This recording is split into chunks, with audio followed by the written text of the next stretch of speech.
amongst SNP voters, well, Mr. Swinney is pretty popular, 50% or so say they think of him favourably, only around 20% unfavourably.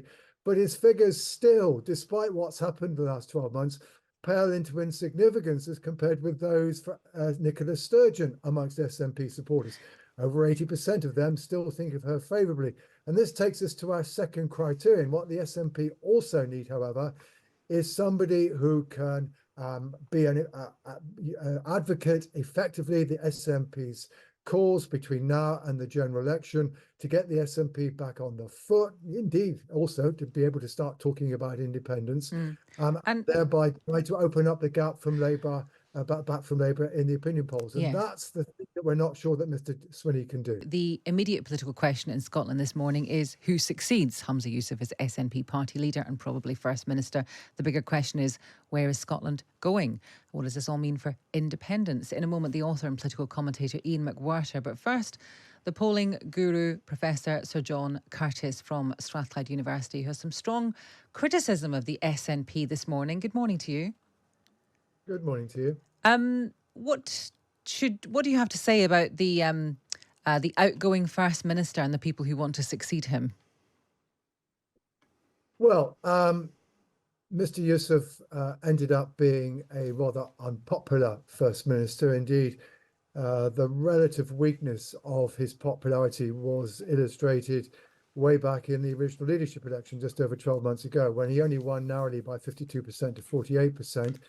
Even though he had, at least so far as public declarations are concerned, the overwhelming support of elected SNP parliamentarians. And indeed, an opinion poll from YouGov that came out last night, it's the first one since this saga started, shows that Mr. Yousaf's favourability and perceptions of how well he's doing in office, which were already pretty negative, were already seemingly bringing the SNP down, had indeed taken quite a tumble. This is before his resignation, but after his decision to get rid of the Greens. In a sense, therefore, what happened yesterday might be regarded as a bit of good news for the SNP, in that what the opposition have managed to do, they've been a bit too successful. They've actually managed to get rid of an SNP leader who has proven to be rather weak, struggled to bring his party together, struggled to give a consistent sense of direction.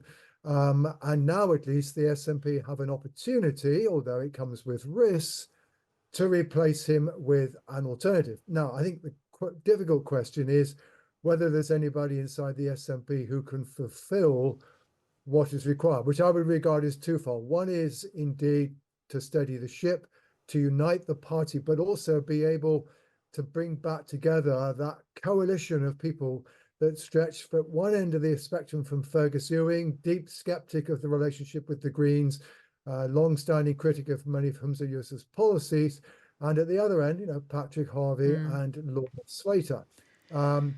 That's, I think, the reason why John Swinney is being widely touted and certainly getting a lot of support within the SNP. He is widely regarded inside the SNP, popular within the SNP. However, it's interesting that, again, in the poll that came out last night, amongst SNP voters, well, Mr. Swinney is pretty popular, 50% or so say they think of him favourably, only around 20% unfavourably. But his figures still, despite what's happened the last 12 months, pale into insignificance as compared with those for Nicola Sturgeon amongst SNP supporters. Over 80% of them still think of her favourably. And this takes us to our second criterion. What the SNP also need, however, is somebody who can be an advocate effectively the SNP's cause between now and the general election to get the SNP back on the foot, indeed also to be able to start talking about independence, and thereby try to open up the gap from Labour, back from Labour in the opinion polls. And that's the thing that we're not sure that Mr. Swinney can do. And where does Kate Forbes stand in all of this? Well, she, in a sense, she's at the opposite end of on these two criteria.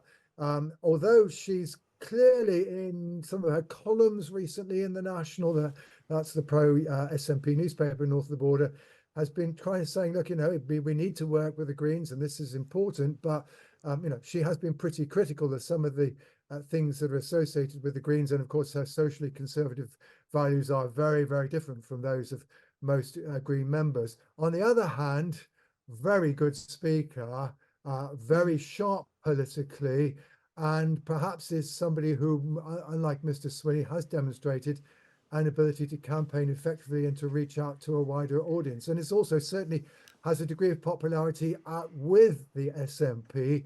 And in a sense, at the end of the day, the party does need to gain some voters from beyond its existing ranks. So the problem is, which of these two are you going to go for? Yes, and just one last question. What does all of this mean for Scottish Labour and for the Scottish Tories? Well, I think this more that poll again, just a little note of warning. I mean, as already implied, frankly, we just now have to wait and see. It depends what happens inside the SNP. Do not have a divisive leadership battle? Do they come up with somebody who's more popular and appeals to the public or not? We have to wait for that. But that poll done over the weekend, after Mr. Yousaf's own personal popularity had dropped, virtually no change in readings. Actually, SNP support up slightly, although up, albeit up on a record low. So we shouldn't necessarily assume that the public are necessarily gripped quite so much by this soap opera in the way that one has to admit that most journalists and most commentators like me certainly are. Yes. That's very honest of you and very fair. John, thank you. That's Professor Sir John Curtice from Strathclyde University. All right, John. It's true, though. It's probably true, isn't it? The ramifications are significant nonetheless. Let's also talk to Ian McWhirter, political commentator and author. Morning, Ian. Hi. One of the ramifications for this, of course, is the question of independence. Now, the polling on independence seems relatively stable. There's a certain percentage, a high percentage, 48%, 47%, who want it. But the politics of getting to independence seem far further away than ever. Is that fair, do you think? Well, it always used to be the case in Scotland that support for the SNP was far ahead of support for formal independence. And that is reversed now. And support for independence is higher than the popularity of the Party of Independence, which is a measure of their recent difficulties. But I don't know how seriously to take the support for independence that people register. Most of them say they don't expect and don't favour any early referendum, even though they might say they think Scotland should be independent. I'm talking about the 50% or so who now support independence. It's more like it's become a bit more like just saying you're Scottish. It's the thing to do. Of course I'm Scottish. Of course I want Scotland to be to run its own affairs. Isn't that obvious? But actually getting from here to there, totally different matter. And do you think that could be gone for a big period of time? Well, I've said I think it will probably be gone for the lifetime of most SNP members.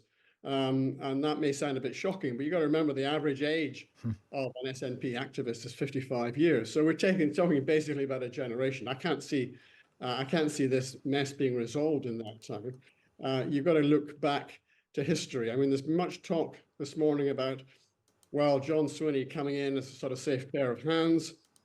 He was a pretty disastrous pair of hands when he was leader before, between 2000 and 2004. He took the SNP, if I remember right, down to, I think, below 20% in the polls. Certainly, the legacy of his period, he'd gone by 2010, but in that election, it's worth everybody remembering this, 2010 general election, not that long ago, Labour had 41 seats in Scotland and the SNP only had 6. So I think if they're thinking that John Swinney is the answer, then, well, that's for them to decide. They may be asking the wrong question. We talked about Kate Forbes, and the question around her was, can her orthodox views, her orthodox Christian views, mean that she can run a progressive party? Now, Humza Yousaf is obviously a Muslim. He was able to do it because he basically said he believed in progressive things and therefore fitted into the Nicola Sturgeon mould. I guess the question is the SNP ready to row back from its green, progressive-ish policies and become more centrist again, in which case maybe Kate Forbes is the right person. But if it's not, presumably she's still too conservative for many SNP people. Well, I mean, she won nearly half the vote of members last time. And the leadership election last year was basically a shotgun campaign. I mean, she was on maternity leave when it started. The whole SNP machine was behind Humza Yousaf to get a massive endorsement. And he only just scraped through against her in the end. So, I mean, the left in the, or who call themselves the left, and these categories don't make any sense at all now if you look at them in terms of the SNP, but people who call themselves the left and progressive say she's very right-wing. She doesn't support abortion. She opposed gay marriage. I mean, she does support abortion. She says she's a Democrat. She supports gay marriage. She has absolutely no intention of changing any of these social moves. What they mean is that she doesn't support self-ID for trans people. I mean, it may be a mystery to everybody listening to this why the Scottish National Party, Party of Independence, became so obsessed with this bizarre kind of trans ideology and with promoting the gender recognition. And why did they? Pardon? Why did they? Well, I think it's partly because Nicola Sturgeon, who was in complete control of the party, along with her husband, Peter Murrell, who, of course, was recently arrested and charged with embezzlement, though he insists he's done no wrong. That duopoly really controlled the SNP for many years, and Nicola Sturgeon wanted the SNP to always be what she thought was the great progressive edge of politics, so that she could contrast Scotland's liberal progressive society with the nasty Tory politics in England. And that's basically what it was all about. And she thought, well, look, she's looking around, what's the next progressive? We've had gay marriage, homosexual law reform. What's the next one? Well, transgenderism, obviously. We must go along with Stonewall and say that, 16-year-olds should be allowed to change sex without any medical intervention, and that we should give puberty blockers to kids in school who are allowed to socially transition. For some reason, she believed that this was the great progressive cause of the era.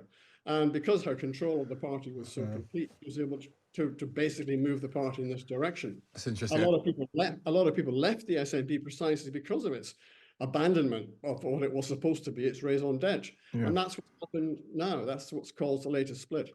Yeah, and whether just generally the pendulum is swinging away from that view of progressiveness seems to be an interesting question. Ian, good to speak to you. Thank you for joining us. That's Ian McWhirter there, political commentator and author.